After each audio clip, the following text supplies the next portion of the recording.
को मारने मेरी एजेंसी के लोग आएंगे, मेरी एजेंसी आईएसआई के लोग फ्रंट से आके वार करेंगे, जब भी करेंगे ये जोक ऑफ द डे है आपकी तरह। Irshad Ahmed Khan, it's joke of the day.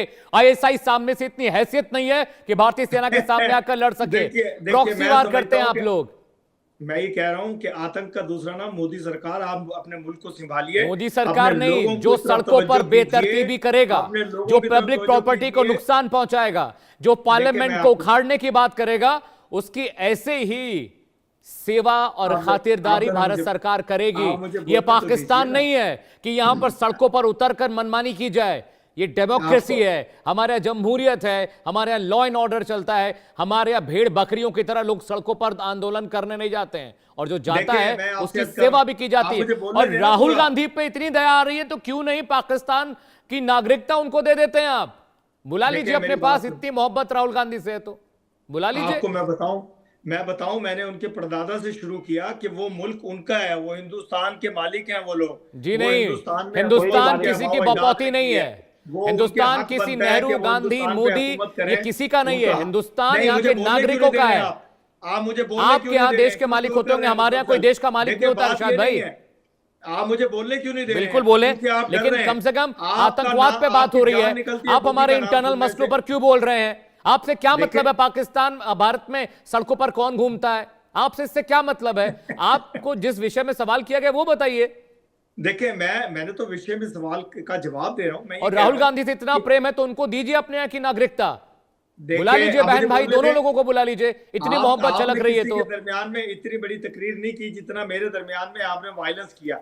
लेकिन बात यह है कि मैंने तो शुरू ही मकबूजा कश्मीर से किया कि वहां कुछ ना कुछ तोड़ फोड़ करके, आप बंदे मरवा करके, इल्जाम पाकिस्तान पे लगा करके हिंदुस्तान के लोगों का ध्यान बटाते हैं। मैंने तो ये कहा, मैंने ये कहा कि हिंदुस्तान का ख्याल कीजिए, हिंदुस्तान के लोगों का ख्याल कीजिए। अभी आप देखिए, मैं ये देख ये रहा हूं कि काकरोच पार्टी के साथ अभी सिख पार्टी भी निकलेगी, अभी मुस्लिम भी निकलेंगे, अभी पूरा हिंदुस्तान बाहर निकलेगा।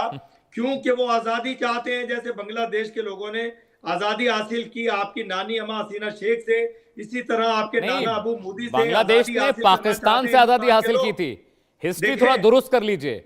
बांग्लादेश ने पाकिस्तान से आजादी हासिल की थी, हमसे नहीं। वो दोबारा वापस आ गए।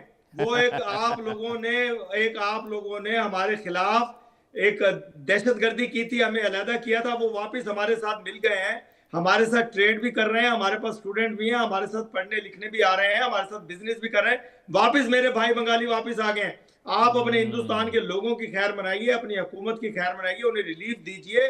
जो हिंदुस्तान के लोग, जो हिंदुस्तान की जनता इस वक्त आपसे मांग रही है, उनको आजाद कीजिए। उनको मकबूजा कश्मीर के कश्मीरियों की तरह बंदी ना बनाइए। वो हिंदुस्तानी है, वो अपनी आजादी ले लेंगे। आप एक तरफ कह रहे हैं जमहूरी मुल्क है, दूसरी तरफ सड़कों पे लिटा करके अपनी जनता को मार रहे हैं, अपने बच्चे बच्चियों को मार रहे हैं। हमारे यहाँ आप राहुल गांधी की दंगे फसाद करने वाले किसी के बच्चे बच्ची नहीं होते हैं। लॉ एंड ऑर्डर को बेतरतीब करने वाला कोई किसी का बच्चा बच्ची नहीं होता है। आप लॉ एंड ऑर्डर के साथ खिलवाड़ करेंगे तो पुलिस आपकी सेहत और आपकी बातों का ख्याल रखेगी। चलिए ठीक है, आप उस मसले पे बात नहीं करना चाहते, मैं समझ गया। अरविंद सर, मैं आपके पास आ रहा हूं। इस तरह की इंसर्जेंसी, लश्कर तैयबा, हिजबुल मुजाहिदीन, ये आतंकवादी संगठन, जैश ए मोहम्मद जैसे आतंकवादी संगठन पाकिस्तान में अपना अच्छा दिन गुजार रहे हैं। पाकिस्तान की आईएसआई, पाकिस्तानी सेना, वहाँ की पॉलिटिकल रेजीम उनको फंड करती है और दहशतगर्दी फैलाने के लिए उनको प्रोत्साहन देती है भारत में। आज जो घटना घटी है, इरशाद भाई मना कर रहे हैं, लेकिन मुझे लगता है कि इस चीज को एक्सेप्ट कर लेना चाहिए और इस पर काम करना चाहिए पाकिस्तान को। अरविंद सर, देखिए, मैं एक डिफरेंट पॉइंट ऑफ व्यू से बोलूंगा। मेरा साफ मानना है ये टेररिस्ट क्राइम है और उसको उसी दृष्टिकोण से डील किया जा रहा है।